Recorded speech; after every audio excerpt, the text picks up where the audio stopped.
The objective of the show really was to show two things. One, that actually anybody can trade if you get the right instruction and you're willing to work a little bit at it and you have the kind of right mindset. Listen, I don't profess for 1 second that technical analysis is not important. It is important because it provides a very good head check to overlay onto fundamentals.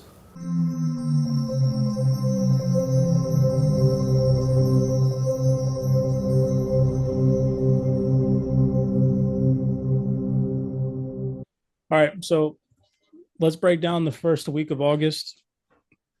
And I just want to show you guys that we were talking about this in advance, as always. I don't like to toot my own horn, but just to show you guys why I do this and why it's so important that you pay attention to it. So we're on the hourly time frame. Just try to stay as concentrated as possible. And we're going to start our attention on the 2nd of August. So when the month started, relatively, obviously, of course, speaking, the first is the first of the month, but when the fundamentals started, we had the downbeat NFP figure from the US not only spark recessionary fears, but started to create an environment. So what we're trying to understand is why GBP USD for the vast majority of the month of August was bullish, was primarily because of the divergence between the two central banks, right? Where due to the fundamental factors at play, market makers were pricing in more rate cuts from the Federal Reserve and less from the Bank of England. Therefore, in the near future, possibly getting a higher yield on their Great British pounds instead of the dollars. So vast majority of the month of August, because they were pricing that in, they were buying the Great British pound and selling their dollars. Whereas most recently, today, and over the past 3 trading sessions, since about Tuesday, we've seen some selling of the Great British pound and some buying of the dollar. And that is because the sentiment that we saw at the beginning of the month that created increased demand for the Great British pound has slightly changed hands. It has not completely changed hands yet. Market makers are still pricing in that the Federal Reserve is set to cut rates in September. I personally don't see it happening unless we see weak labor market data next week. But again, I'll cover that in today's video breakdown. So this is from, I believe this is a report that was written on like the 3rd, so the day after, but it mentions job growth totals 114,000 in July, because remember, these reports are lagging. So next month in September, we'll get August report. Much less than expected as unemployment rate rises to 4.3%. And clearly, the NFP missed the mark, right? Missed market expectations, came out way lower than expected. And we can see down here at the bottom, Friday, August 2nd, the day that came out, we saw a massive demand for the Great British pound as investors impulsively started selling their dollars and pricing in more rate cuts from the Federal Reserve and less from the Bank of England, right? After they initially took some profit there, we can see why there was some sell pressure, because some optimism in the U.S. economy came back into the markets midweek with the expansion that we saw as U.S. activity rose. Midweek, I believe this was on like a Tuesday or a Wednesday, or maybe it was on a Monday, actually. Let me go in and check this for you guys real quick, just so we can see. Yeah, I believe it was Monday. Yeah, final services PMI. And ISM services PMI, you can see that, click open that fundamental. U.S. services sector began the second half of the year as it ended the first, seeing marked expansion. There's that key vocabulary word. So we were still seeing economic activity expand on the U.S. front. Here's that fundamental piece. Intraday, that tends to create strength for the U.S. dollar, which internally creates sell pressure on the Great British pound, as intraday investors are more interested in dollars based off of those fundamental factors showing some signs of resilience and strength in the US economy. But then throughout the week, I had mentioned to you guys what we needed to see in order to see fundamental drive or demand for the Great British pound in here in this report. And also you guys can see in this copy of the breakdown that we had, I mentioned recessionary fears being sparked by the downbeat US NFP figures, and that we needed to continue to see weakness in the US economy, or right here in this part where I got into starting to talk about the Bank of England and the rate cuts, you can see via the screenshot, I particularly mentioned in order to see an increased demand for the Great British pound, we needed to see upbeat UK economic figures. So I'm going to read this portion of this report.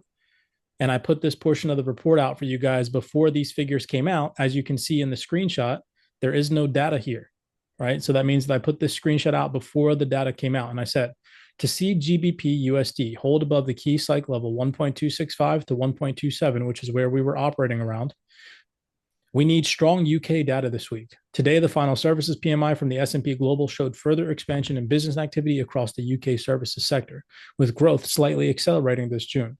This was supported by the strongest upturn in demand since May 2023 and greater new business wins overseas markets, where employment in the UK services sector also rose at its fastest pace in over a year, and business confidence rebounded from June's recent low, which allowed for GBP USD to hold above the key 1.2700 cycle level.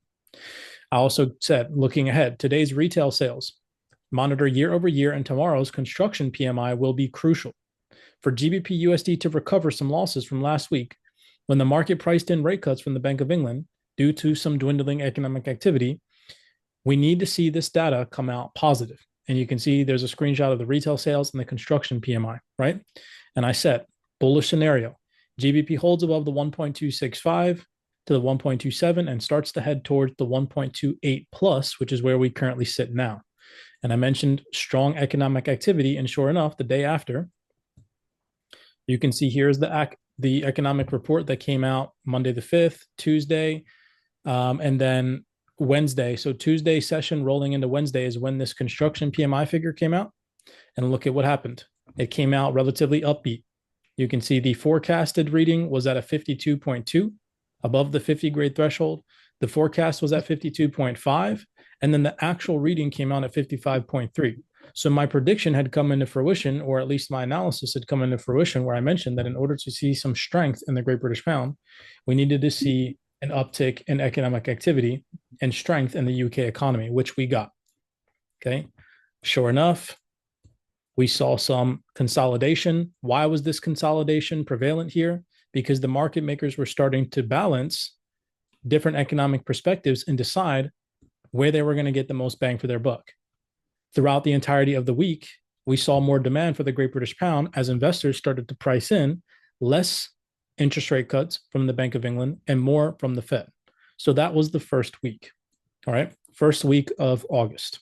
We had the NFP report here, some slightly upbeat US data weighing on the pair, some consolidation as both economies came out with some positive economic activity midweek here. We can see that reflected in the UK economy. Let's go back to the data just so I can show you guys 5th through the 9th. Apply settings. We can see there was also a slight drop in unemployment claims here. And so market makers, the reason why this price consolidation took place is because they were thinking, maybe we overreacted a little bit from this NFP report.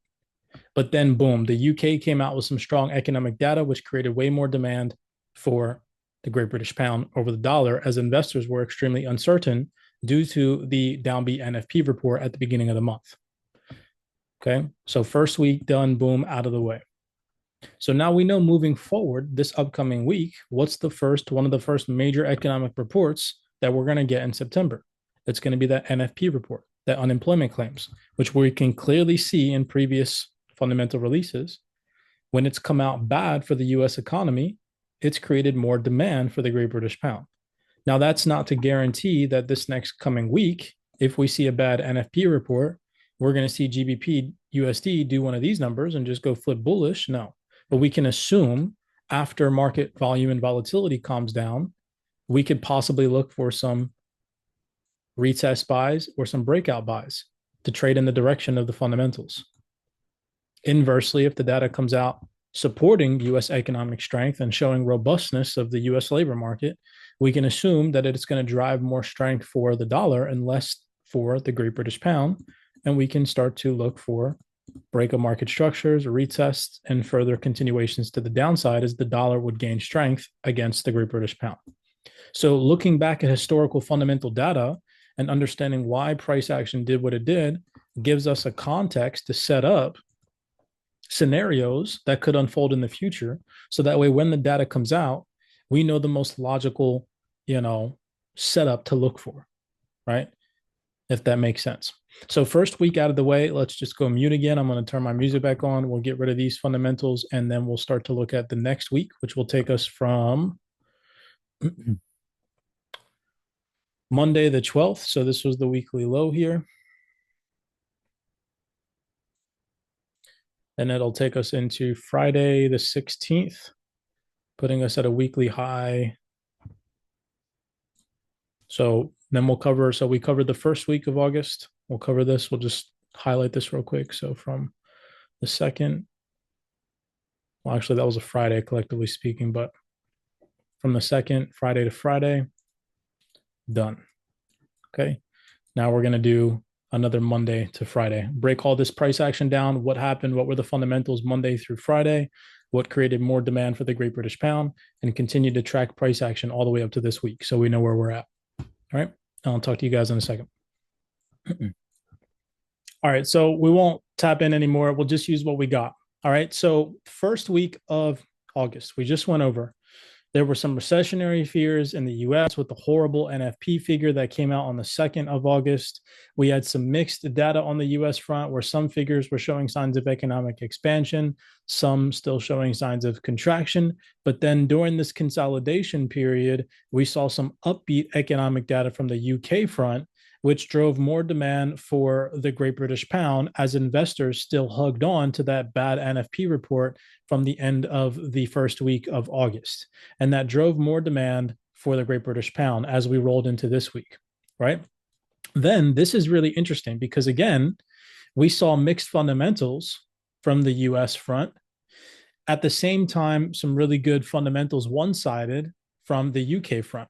On Tuesday and Wednesday, keeping in mind that rolling over into this week, I'm going to ask this question. I would want for you guys to engage. Rolling into this week, the second week of August, what were the market makers pricing in from the previous week? Can anybody tell me? From a central bank perspective, what were the market makers pricing in?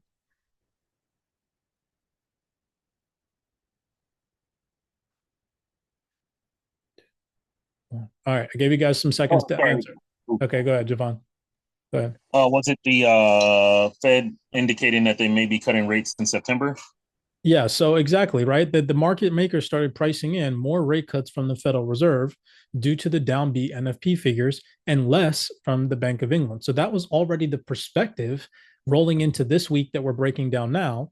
And that perspective continued throughout the entirety of this week as well. So that's what I'm trying to get you guys to see. The reason why there was more demand the second week of August was because of the same narrative that continued throughout the week. And it was primarily due to these fundamentals. So we can see here, this is the CPI and the PPI from the US front on Tuesday, August 13th, and Wednesday, August 14th.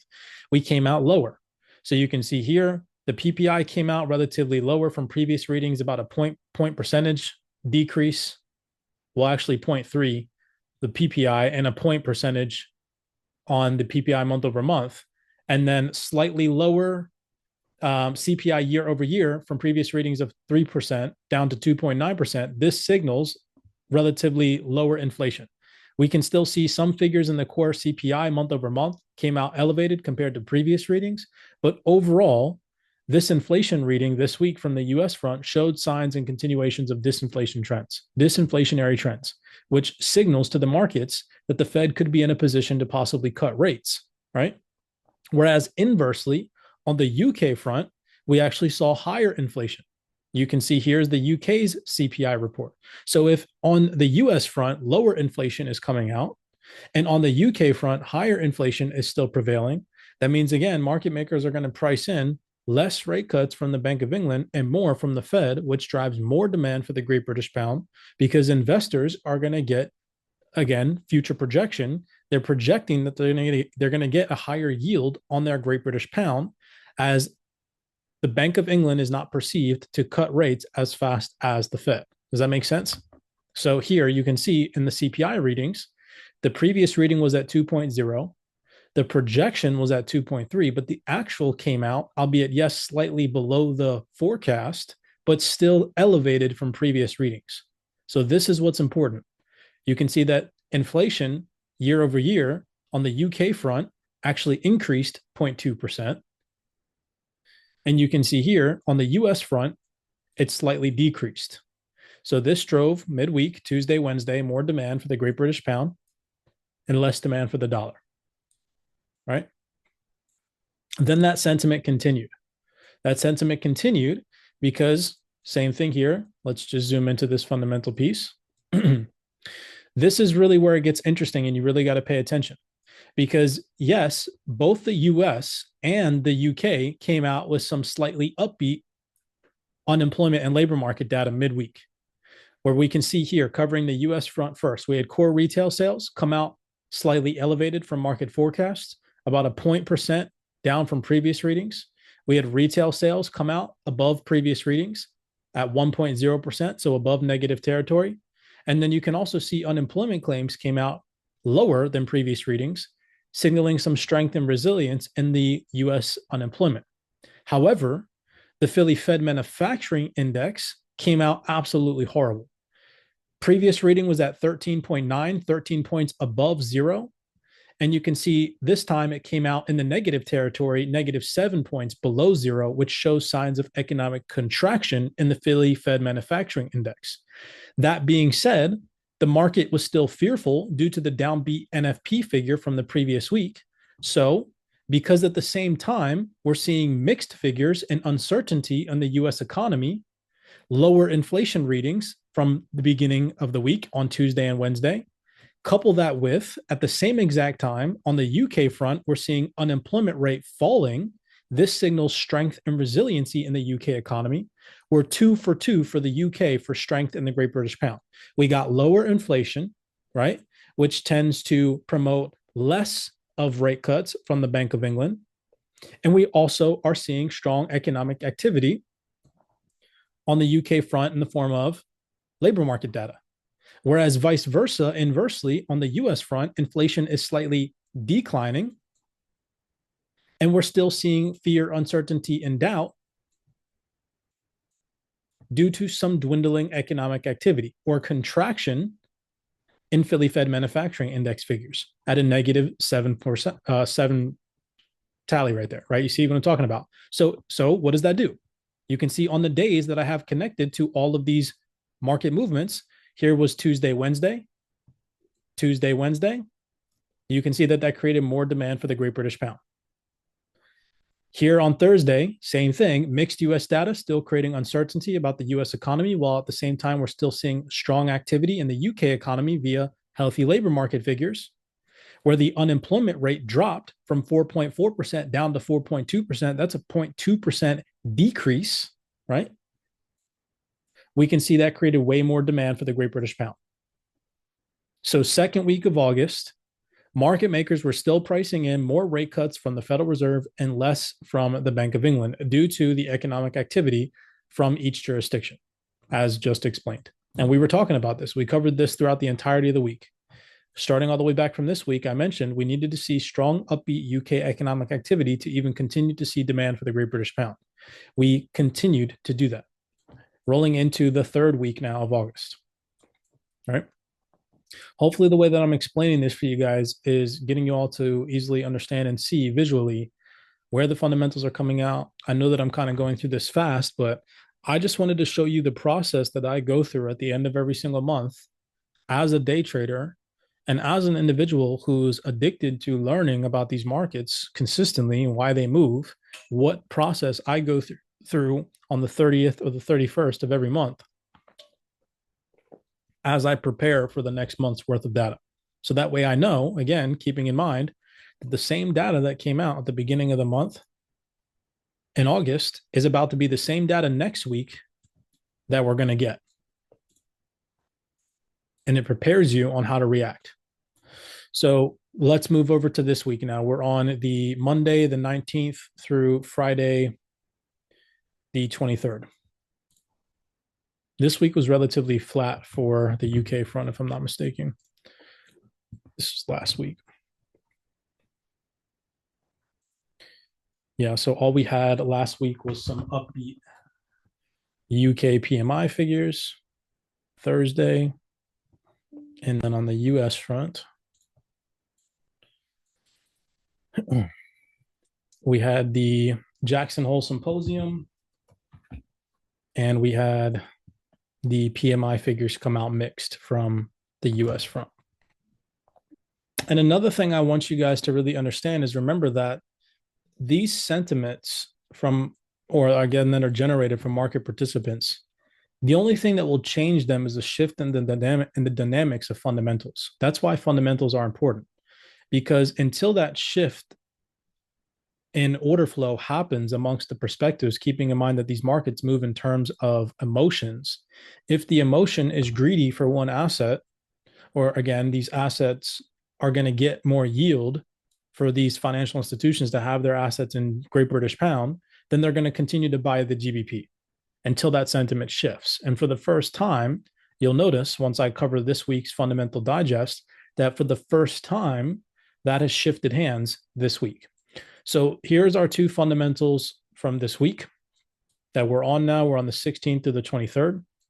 Keeping in mind that the first week of August, we saw the divergence between the central banks, right? We got the NFP figure downbeat from the US economy, some slightly upbeat figures midweek, some consolidation, but overall the upbeat UK labor market figures and the UK economic figures prevailed, driving more strength to the Great British Pound, less of a demand for the dollar as investors continued to price in less interest rate cuts from the Bank of England and more from the Fed.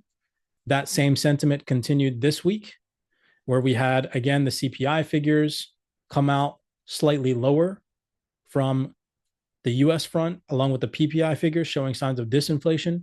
Inversely, on the UK front, we saw an uptick in inflation. At the same time, mixed US economy, whereas we had a strong UK economy, demand for the Great British Pound continued to prevail. Rolling into this week, looking at the data, check this out. It says flash manufacturing PMI, services PMI from the US front continued to show signs of both economic contraction in some sectors and economic expansion. This signals confusion. This is not one-sided market volume and volatility right here. This is, okay, some things are coming out downbeat, weak, some things are coming out upbeat. This does not drive confidence towards investors for said domestic currency. Investors like to see either one-sided data to the upside or to the downside. They don't like these mixed figures. At the same exact time at the Jacksonville Symposium and multiple times throughout the week, Fed speakers spoke and Jerome Powell issued a Jackson Hole Symposium announcement where he confirmed rate cuts. They confirmed that they were in a position because of weakening in the labor market and because of disinflationary trends continuing, that they were in a position to possibly consider cutting rates in September. This confirmed the market sentiment, at least that week, where the market previous weeks, first and second week of August, were pricing in more rate cuts from the Fed and less from the Bank of England. That was the primary driver for the week of the 16th to the 23rd. Whereas at the same time, on the UK front, on the opposite side of the world, we were still seeing one-sided economic expansion. And the PMI figures, unlike the US, where the PMI figures came out mixed, PMI, you can see one came out below the 50 grade mark. The services PMI came out above the 50 grade mark. The UK PMI, both figures, and the manufacturing and services figures came out in expansionary territories, both above the market forecast and above the previous readings. And that drove and continued to drive one-sided demand for the Great British Pound. Then here was the Jacksonville Symposium shebang right here, right? Where Jerome Powell confirmed the bias that the Fed was in a position to possibly consider cutting rates, leading us into this next week. So as you guys can see, what I'm trying to get you to see is that the demand for the Great British Pound never changed because the fundamentals supported less of a rate cut from the Bank of England and more from the Fed. Not the first week, not the second week, and not the third week did any of those sentiment things change hands. The fundamentals supported buying of the Great British Pound and selling of the dollar. Rolling now into this week. And then we'll do a quick forward projection looking into next week, and I'll cut the Zoom call. All right. Let's cover this week. Let's just go from the weekly low. Sunday, Monday. Here's the weekly high. Here's the weekly low. Actually, market, collectively speaking, hasn't closed yet. In a couple of minutes, it will be. So here you can see the vast majority of this week, collectively speaking, compared to every other single week. So let's just completely clear off our drawings so you guys can see what I'm talking about. Let's completely clear off the lines, the grids. And what I'm trying to get you guys to see, we're going to use green squares and red squares, is that from this week, we'll make this green for psychological purposes, to this week, we'll make this green again for psychological purposes. To this week, the sentiment was bullish. The sentiment was the Bank of England is going to cut rates at a less rapid pace than the Fed, which drives more domestic demand for the Great British Pound and less for the United States dollar. Whereas inversely, this entire week, from the weekly high to the weekly low, you can see sellers have been in control of the market. We can tell because week after week previous, the market was consecutively making higher highs and higher lows. And for the first time this week, we had predominantly a bearish week. Why was this? Why was price action this week compared to last week more bearish for the Great British Pound than it was bullish? That is for a fundamental reason. It is because for the first time compared to previous weeks, the dynamics shifted hands, where over the past consecutive 24 hours, we've gotten some key economic data that has shifted that sentiment, right? So Monday to the 30th, Friday, let's hit apply settings. Monday, the 26th of August, we saw durable goods,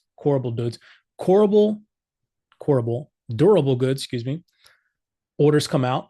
And you can see here, the durable goods orders came out in expansionary territory, significantly higher than previous reading, which was in negative territory, way above the market forecast at 9.9%. US durable goods up by 9.9% in July, showing signs of expansion. So this was the first positive report. But again, market makers were still pricing in the rate cut differential. So on Monday, we can see market consolidated and we expanded up, grabbing liquidity from anybody who sold based off of the positive upbeat US news, thinking that it was just going to create immediate demand for the dollar. And the market makers wiped out all of those over leveraged sellers that were selling the positive US news. And they tapped in and pushed price up into a high at roughly around the 1.32600. Then let's go back. We roll into Tuesday. Tuesday, we had some upbeat CB consumer confidence and some slightly mixed Richmond Manufacturing Index figures coming out below the previous reading and below market forecast. So still some slightly mixed US economic data, but now we have two consecutive reports back to back showing some signs of economic expansion. So what did this do? This created an environment of uncertainty where investors are starting to think, we've now seen multiple mixed data readings from the US front.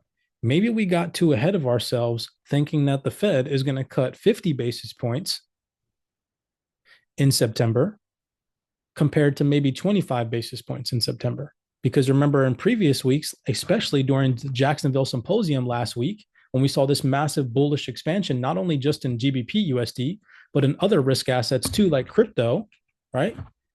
Everybody was extremely optimistic that the Fed was going to cut rates in September, 50 basis points. That changed hands this week because the data said otherwise. The Fed has also stated that they're not going to cut interest rates aggressively until the economic environment calls for it. They're not going to jump the gun. They're not going to prematurely cut rates. They've already said this, and they have not lied yet. I get the whole ideology that central banks are lying, but to the general public and what they come out with, they're pretty damn accurate with what they've been saying. Okay, if you actually pay attention to this stuff.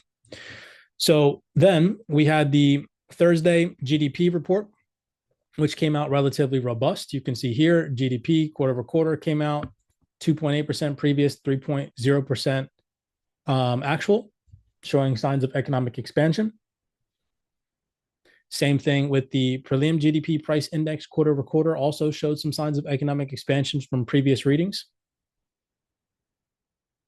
And then Friday, the core PCE price index reading came out relatively mixed. Some figures still showing signs of disinflationary trends, but then other figures showing signs of sticky and troublesome inflation. So market makers stopped pricing in a 50 base. Well, they didn't stop pricing in a 50 basis point. Remember, I talked in previous video breakdowns, it was like 25-35% of a 50 basis point rate hike or cut, by the September FOMC meeting at the beginning of this week. That is now dwindled down to like 10 to 15%. And market participants are starting to price in the likelihood of only a 25 basis point rate cut to a possibility of them holding rates longer. And it's all going to depend on next week's NFP report, in my personal opinion. So next week, looking into the data, we got Monday the 2nd into Friday the 6th. So we got the PMI figures at the beginning of the week. We got some JOLTS job openings and ADP non-farm employment change, which is the kind of precipice for the unemployment rate and the non-farm payroll on Friday. Our primary focus next week is going to be on that NFP figure, but there's still going to be some good volume and volatility next week. So we're just going to focus on the NFP on Friday to cut this short. So if next week, I'm just going to throw some scenarios out there. If next week we want to see, as predominant buyers in this group, the vast majority of us are more comfortable with taking buys than sells. If we want to see GBP USD continue previous week's trends, where the markets were pricing in less rate cuts from the Fed, less rate cuts from the Bank of England and more rate cuts from the Fed, driving demand for the Great British Pound, we can clearly see what the previous NFP figures downbeat from the US economy have done to the Great British Pound. If we want to see positive price action next week in the terms of maybe a pullback into discount from where previous weeks buy it from, or continuations from where we currently sit, what do you think needs to happen? We need to see continued downbeat US data, horrible NFP figures, and the sentiment that the Fed is going to cut rates in September. That would most likely lead to selling of the dollar and buying of the Great British Pound to some degree. We're not here to sit here and freaking call out every single move of every single day of every single second, but we can assume, based off of historical data, that if this perspective continues that created demand in previous weeks, next week, we're going to continue to ride that wave. Inversely, what would create the opposite? What scenario next week in the term of labor market data, if the labor market data came out and we saw 200,000 new jobs were created, more like, let's say they project, I don't know, what are they projecting right now? Let's see. So the market forecast right now is they're projecting 50,000 more jobs to be added, right? You can see here, previous readings are 114,000. The projection is set to come out at 164,000. So let's say next week, this number comes out at 260,000, or maybe it comes out at 300,000, which we could assume is a possibility because the last two unemployment claims from the US have actually shown signs of a decrease, right? We can go back at the data and we can look at that. So let's just take a look. Let's go back in August and let's go from the 12th to the 30th. So unemployment claims right here, you can see went from 234,000 down to 227,000. Let's see, let's find another one. This one, unemployment claims went from 233,000 down to 231,000. So we're not seeing an increase in unemployment. So I'm personally predicting that the unemployment claims that's going to be coming out in September, or the unemployment rate and the NFP figures that are set to come out in September, are actually going to come out mixed, or they're going to come out showing signs of an increase. I don't think we're going to get the same bad NFP report that we got at the beginning of August. That's just my personal opinion. That's based off the data. If we do, I'd be extremely surprised. right?